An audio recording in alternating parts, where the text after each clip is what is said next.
अवधूत चिंतन श्री गुरुदेव दत्त. श्री गुरुचरित्र अध्याय 6. गोकर्ण महाबळेश्वर स्थापना. या अध्यायाचं पठन अथवा श्रवण केल्यास दैवी कोप दूर होतो आणि विद्याप्राप्ती होते. अध्यायाला सुरुवात करूयात. नामधारक सिद्धमुनींना म्हणाला, स्वामी, अज्ञानरूपी अंधारात अडकलेल्या मला तुम्ही ज्ञानदीप दाखविलात. तुम्ही मला गुरुपीठही साध्यंत सांगितलेत. आता मला सांगा, श्री दत्तप्रभूंनी श्रीपाद श्री वल्लभ म्हणून अवतार घेतला, ते मग तीर्थयात्रेला का गेले आणि अनेक तीर्थक्षेत्रे असताना ते गोकर्णालाच का गेले? नामधारकाने असे विचारले असता सिद्धयोगी म्हणाले, तुझ्या प्रश्नाने मला खूप आनंद झाला आहे. मी तुला गुरुचरित्र सविस्तरपणे सांगतो, ऐक. श्री दत्तप्रभूंनी श्रीपाद श्री वल्लभ म्हणून अवतार घेतला. त्यांनी भक्तजनांचा उद्धार करण्यासाठी आणि त्यांना परमार्थाची आत्मज्ञानाची दीक्षा देण्यासाठीच वेळोवेळी तीर्थयात्रा केली. या भूमीवरती अनेक तीर्थक्षेत्रे आहेत, पण या सर्व तीर्थक्षेत्रांमध्ये गोकर्ण क्षेत्राचे महात्म्य फार मोठे आहे. तेथे महाबळेश्वर नावाचे स्वयंभू शिवलिंग आहे. त्या लिंगाची स्थापना श्री गणेशांनी केली. ती कथा सुद्धा मोठी अद्भुत आहे. सिद्धमुनींनी असे सांगितले असता ती महाबळेश्वर लिंगाची कथा मला सांगाल का, अशी नामधारकाने विनंती केली आणि मग प्रसन्न झालेल्या सिद्धांनी ती कथा सांगायला सुरुवात केली. ते म्हणाले, पुलस्त्य नावाचे एक ब्राह्मण ऋषी होते. त्यांच्या पत्नीचे नाव कैससी होते. ते भगवान शंकरांचे एकनिष्ठ उपासक होते. ते नित्य शिवलिंगाची पूजा केल्याशिवाय अन्न सुद्धा घेत नसे. एके दिवशी तिला पूजेसाठी शिवलिंग मिळाले नाही. व्रतभंग होऊ नये म्हणून मृत्तिका शिवलिंग करून तिने त्याची भक्तिभावाने पूजा केली. त्यावेळी तिचा पुत्र दशानन रावण तिला वंदन करण्यासाठी तिथे आला होता. तो अत्यंत क्रूर होता, मात्र मोठा शिवभक्त होता. आपली आई मृत्तिका शिवलिंगाची पूजा करीत आहे हे पाहून त्याला मोठे आश्चर्य वाटले.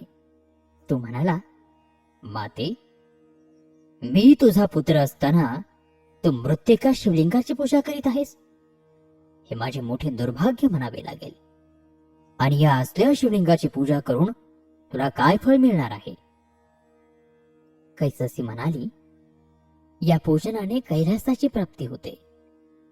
ती ऐकताच रावण तिला म्हणाला, मी तुला प्रत्यक्ष कैलास आणून देतो. मग तुला हे कष्टच करावे लागणार नाहीत. तुला प्रत्यक्ष शिवपार्वतीची पूजा करता येईल. आणि असे वचन देऊन तो शिवपार्वतीसह कैलास पर्वत आणण्यासाठी मनोवेगाने निघाला. काहीही करून शिवपार्वतीसह कैलास लंकेमध्ये आणून आईला द्यायचा असा त्याने निश्चय केला. तेथे पोहोचताच शुभ्र आणि रमणीय अशा त्या कैलास पर्वताला रावण आपल्या 20 हातांनी गदागदा हलवू लागला. कैलास भुवन डळमळू लागले.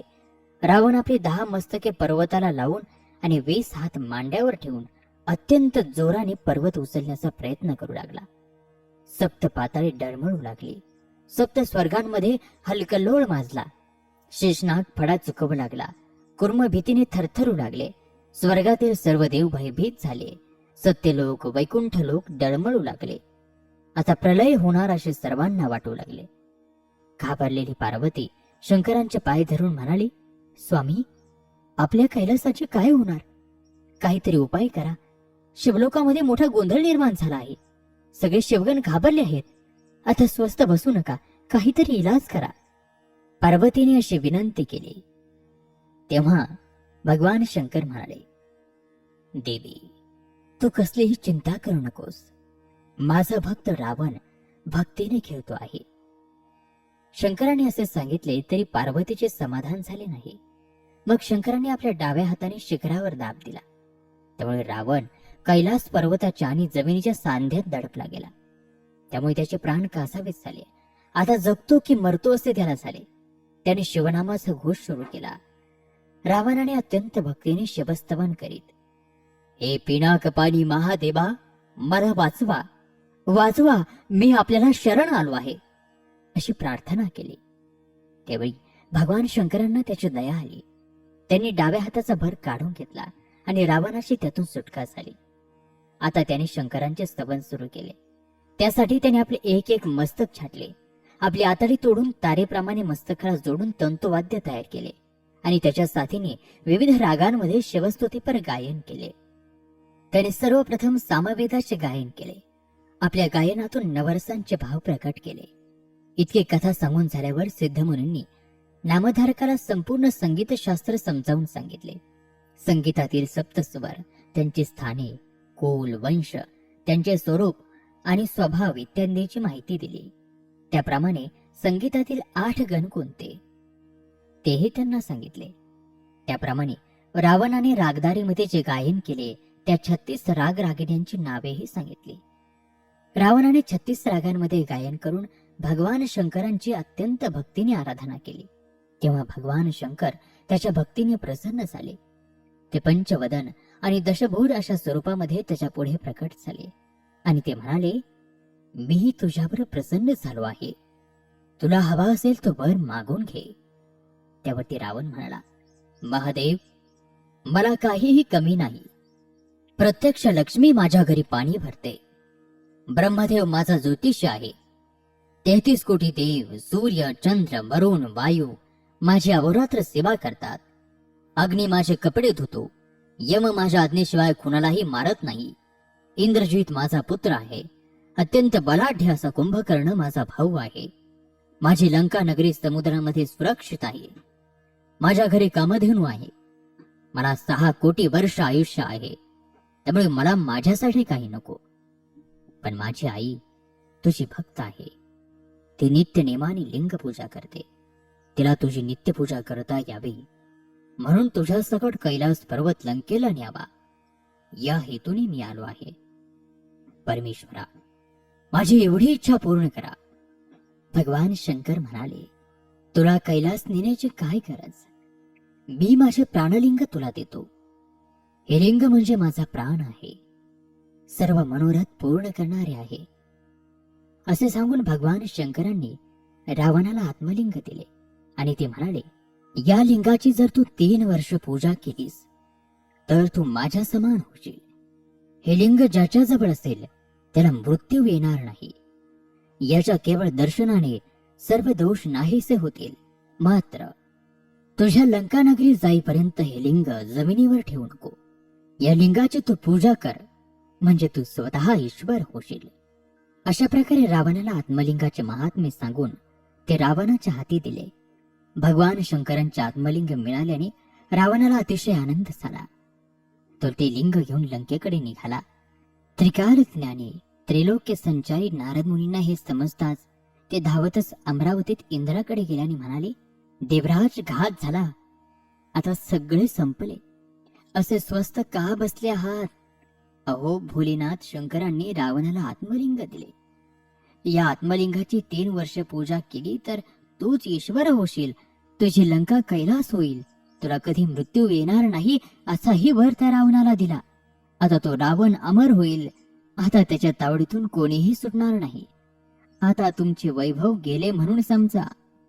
रंभा, उर्वशी, मेनका इत्यादी अप्सरांसह तुम्हाला पण आता लंकेला जावे लागेल. त्या रावणाची सेवा आणि चाकरी करावी लागेल. तेव्हा त्वरा करा, काहीतरी उपाय करा. तुम्ही आता ब्रह्मदेवांकडे जा, तेच काहीतरी उपाय सांगतील. नारद मुनींनी असे सांगताच भयभीत झालेले इंद्रदेव नारदांना घेऊन ब्रह्मदेवाकडे गेले. सगळे हकीकत समजतात ब्रह्मदेव म्हणाले, या संकट समयी श्री विष्णूच काहीतरी उपाय करतील. आणि मग ते वैकुंठाला विष्णूंकडे गेले. त्यांना सगळे हकीकत सांगून ब्रह्मदेव म्हणाले, श्रीहरी, रावणाने सर्व देवांना कारागृहात डांबले आहे. आता शंकरांचे आत्मलिंग मिळाल्यावर तो अत्यंत उन्मत्त होईल. त्याचा प्रतिकार करण्यासाठी तुम्हाला पुढे रामावतार घ्यावा लागेल. परंतु तोपर्यंत आत्मलिंग मिळाल्याने तो रावण सर्व राक्षसांसह अमर होईल. मग सगळे कठीण होऊन बसेल. तेव्हा आता काहीतरी करायला हवे. ब्रह्मदेवाने असे सांगताच भगवान विष्णू त्वरित कैलास पर्वतावर निघाले. तिथे त्यांनी भगवान शंकरांची भेट घेऊन त्यांना विचारले, महादेवा, तुम्ही हे काय करून बसलात? तुम्ही त्या रावणाला आत्मलिंग कशासाठी दिले? अहो, तो क्रूर दुष्ट रावण आता अमर होईल. त्याने सर्व देवांना तुरुंगात डांबले आहे. त्यांची आता सुटका कशी होणार? आता देवत्व त्याच्याकडे जाईल. तो अवघ्या त्रिलोक्याला नकोसे करून टाकेल. शंकर म्हणाले, श्रीहरी, मी तरी काय करू? मी आहे साधा भोळा. त्या रावणाची भक्ती पाहून त्याच्या दोषांचा मला विसरच पडला. त्याने स्वतःचे मस्तक तोडून तयार केलेल्या विणेवर सुस्वर गायन करून माझे अपार स्तवन केले. तशी ती दृढ भक्ती पाहून मी संतुष्ट झालो आणि त्याला माझे आत्मलिंग दिले. त्याने जर पार्वती मागितली असती तर ते सुद्धा मी त्याला दिले असते. विष्णू म्हणाले, महादेवा, तुम्ही असले वर देता त्यामुळे दैत्य उन्मत्त होतात. ते सर्वांचा छळ करतात आणि मग त्यांचा नाश करण्यासाठी, संत सज्जनांचे रक्षण करण्यासाठी आम्हाला अवतार घ्यावे लागतात. आता झाले ते झाले. आता मला सांगा, तो रावण आत्मलिंग घेऊन गेला त्याला किती वेळ झाला? शंकर म्हणाले, फार तर 5 घटका झाल्या असतील. अद्याप तो लंकेमध्ये गेला नसेल. तो मार्गामध्येच कुठेतरी असेल. त्याला मी आत्मलिंग जमिनीवर ठेवू नकोस असे बजावले आहे. शंकरांनी असे सांगताच विष्णूंनी आपले सुदर्शन चक्र सूर्याला झाकण्यासाठी पाठवले आणि मग ते नारद मुनींना म्हणाले, मुनिवर्य, रावण लंकेकडे निघाला आहे. तुम्ही त्वरा करा, त्याच्याकडे जा आणि काहीही करून त्याला रोखून धरा. माझे सुदर्शन चक्र सूर्याला झाकून सूर्यास्त झाल्याचा आभास निर्माण होईल. रावण नित्य नियमाने संध्यावंदन करतो, हे तुम्हाला माहीत आहे. त्याला गाठून त्याला विलंब होईल असा काहीतरी प्रयत्न करा. श्री विष्णूंनी असे सांगितले तेव्हा नारद मुनी मनोवेगाने निघाले. नारद मुनी गेल्यावर विष्णू गणेशाला म्हणाले, गणेशा, तू विघ्नहर्ता, दुःखहर्ता आहेस, म्हणून सर्व देव सुद्धा तुला वंदन करतात. तुला जे वंदन करतात त्यांचे मनोरथ सिद्धीला जातात. परंतु जे लोक तुला वंदन करत नाहीत, तुझी उपेक्षा करतात, त्यांच्यावर अनेक संकट येतात. पण रावण तुला मुळीच जुमानत नाही. तो तुझ्या नकळत शंकरांचे आत्मलिंग घेऊन गेला. आता त्या आत्मलिंग पूजनामुळे तो अमर होईल आणि सर्व जगाचा छळ करेल. तो लंकेत जाण्यापूर्वीच त्याला रोखून धरले पाहिजे. ते आत्मलिंग कधीही जमिनीवर ठेवू नकोस ते श्री शंकरांनी त्याला बजावले आहे. त्याचाच फायदा करून घ्यायला हवा, जेणेकरून रावण लंकेला जाणार नाही अशी व्यवस्था करण्यासाठी नारदांना पुढे पाठवले आहे.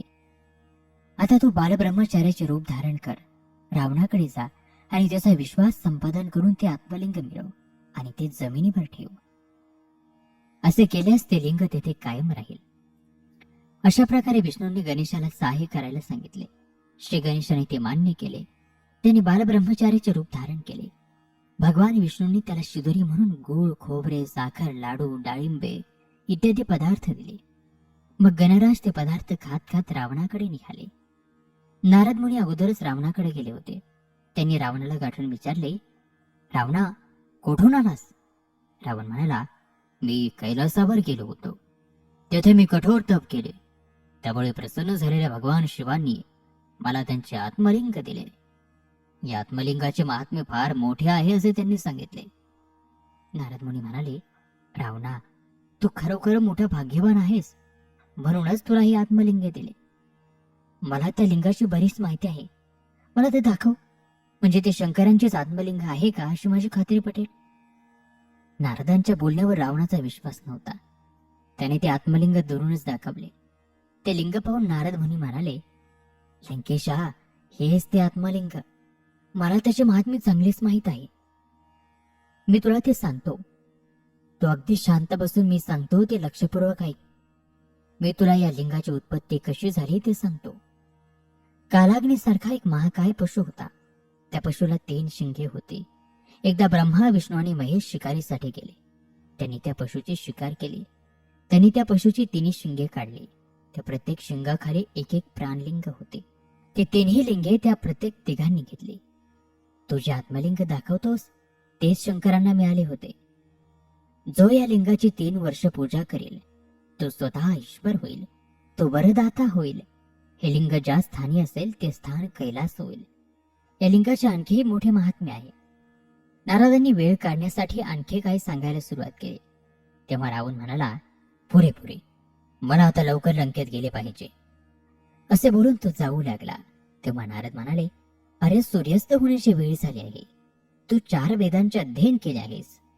ब्राह्मणाने सायं संध्यावंदन केलेच पाहिजे. तू जर असा गेलास तर संध्याकाळ होईल. संध्याची वेळ चुकवता कामा नये. कितीही असले तरी संध्यावंदनाचा नियम मोडता कामा नये. आता माझी संध्यावंदनाची वेळ झाली आहे, मी जातो. असे बोलून नारद मुनी निघून गेले. इकडे सुदर्शन चक्र सूर्याआड झाल्यामुळे संध्याकाळ झाल्याचा आभास निर्माण झाला. रावण मोठ्या काळजीत पडला. आता काय करायचे? संध्याकाळ तर झाली. आता संध्या न करताच पुढे गेलो तर व्रतभंग होणार. संध्या करायला बसलो तर या आत्मलिंगाचे काय करावे? काही झाले तरी आत्मलिंग जमिनीवर ठेवू नको असे शंकरांनी बजावले आहे. आता काय करावे? अशा काळजीमध्ये तो पडला होता. त्यावेळी त्याला एक बालब्रह्मचारी दिसला. तो फुले समिधा गोळा करीत होता. रावणाने विचार केला, बालब्रह्मचारी अगदी साधा भोळा दिसतो. हा काही झाले तरी आपला विश्वासघात करणार नाही. आपले संध्यावंदन होईपर्यंत हे आत्मलिंग त्याच्या हाती द्यावे. असा विचार करून रावणाने त्या बालब्रह्मचारी रूपी गणेशाला हात मारले. पण रावणाला पाहताच तो पळू लागला. रावणाने त्याला थांबवून प्रेमाने विचारले, अरे बटू, घाबरू नकोस. तू कोण रे बाळा? तुझे आई वडील कोण? तू कुठे राहतोस? तू कोणत्या कुळातला? मला सगळे काही सांग बरं. रावणाने अशी विचारपूस केली असता ब्रह्मचारी रूपी गणेश म्हणाला, अहो, माझी एवढी चौकशी कशासाठी करीत आहात? माझ्या पित्याने तुमच्याकडून काही कर्ज वगैरे घेतले आहे की काय? माझा पिता जटाधारी आहे. तो सर्वांगाला भस्म लावतो. त्याच्या गळ्यामध्ये रुद्राक्ष माळा असतात. तो वृषभावर बसून भिक्षा मागत फिरतो. त्याचे नाव शंकर. माझी माता प्रत्यक्ष जगन्माता आहे. आता मला जाऊ दे. मला तुझी फार भीती वाटते. रावण म्हणाला, अरे बाळा, तुझे वडील तर अगदी गरीब दिसतात. घरोघरी भिक्षा मागतात. मग ते तुला कुठले सुख देणार? माझे लंकानगर रत्नखचित आहे. तू माझ्या बरोबर चल. माझ्या घरी देवपूजा कर. तुला हवे असेल ते मी देईल. त्यावर बालब्रह्मचारी म्हणाला, नको नको, तुझ्या लंकेत राक्षस आहेत. मला ते मारून टाकतील. मला सोड. मी आपल्या घरी जातो. मला खूप भूक लागली आहे. रावण म्हणाला, ठीक आहे, तू खुशाल आपल्या घरी जा. पण थोडा वेळ थांब. मी समुद्र तीरावरून संध्या करून येतो.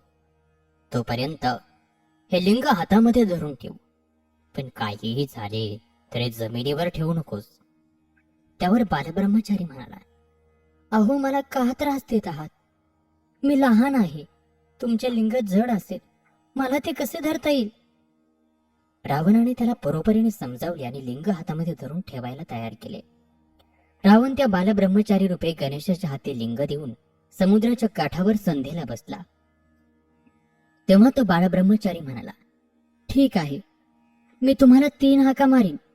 तेवढ्यात तुम्ही आला नाहीत तर मी हे लिंग मग जमिनीवर ठेवीन. रावणाने ते मान्य केले. तो बालब्रह्मचारी म्हणजे गणेश हातामध्ये आत्मलिंग घेऊन उभा राहिला. रावण संध्येला बसला. सर्व देव विमानामध्ये बसून गणेशाकडे कौतुकाने पाहत होते. रावण अर्धे देऊ लागला. तेव्हा गणेश रावणाला हाका मारीत म्हणाला, अहो, लवकर या. माझ्या हाताला हे लिंग पेलवत नाही. माझा हात दुखतोय. रावणाने हाताने खून करून त्याला थोडा वेळ थांबायला सांगितले. काही वेळानंतर गणेशाने पुन्हा 2 हाक मारल्या. पण रावण संध्या अर्धवट सोडून उठला नाही.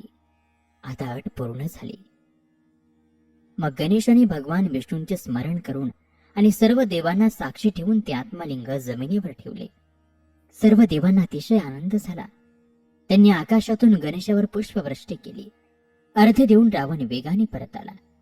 गणेशाने आत्मलिंग जमिनीवर ठेवलेले पाहून तो अतिशय क्रुद्ध झाला. त्याने रागाच्या भरामध्ये ठोस मारले. गणेश रडत रडत पण मनातल्या मनात हसत म्हणाला, मला विनाकारण का मारता? मी आता माझ्या वडिलांना तुमचे नाव सांगतो. असे बोलून तो रडत रडत निघून गेला. मग रावणाने सारी शक्ती एकवटून ते लिंग वर काढण्याचा प्रयत्न केला, पण त्याचा काहीही उपयोग झाला नाही. रावणाने ते आत्मलिंग वर काढण्यासाठी जोर लावल्याने त्या आत्मलिंगाला पीळ बसला. ते गोकर्ण म्हणजे गायीच्या कानाच्या आकारासारखे झाले, पण ते जमिनीच्या बाहेर आले नाही. तेव्हापासून ते शिवलिंग गोकर्ण महाबळेश्वर या नावाने प्रसिद्ध झाले. हताश निराश झालेला रावण स्वतःचे कपाळ बडवीत लंकेला निघून गेला. भगवान सदाशिवांनी वास्तव्य केले म्हणून सर्व देव तेथे येऊन राहू लागले. ही कथा सांगून सिद्धयोगी नामधारकाला म्हणाले, या गोकर्ण महाबळेश्वराचे महात्म्य स्कंद पुराणामध्ये अधिक विस्ताराने सांगितले आहे. ही कथा ऐकून नामधारकाला अतिशय आनंद झाला. त्याने सिद्धांचे पाय धरले आणि अशा रीतीने हा 6वा अध्याय या ठिकाणी समाप्त होत आहे. उर्वरित कथाभाग पुढील अध्यायामध्ये. तोपर्यंत नमस्कार, धन्यवाद. श्री गुरुदेव दत्त.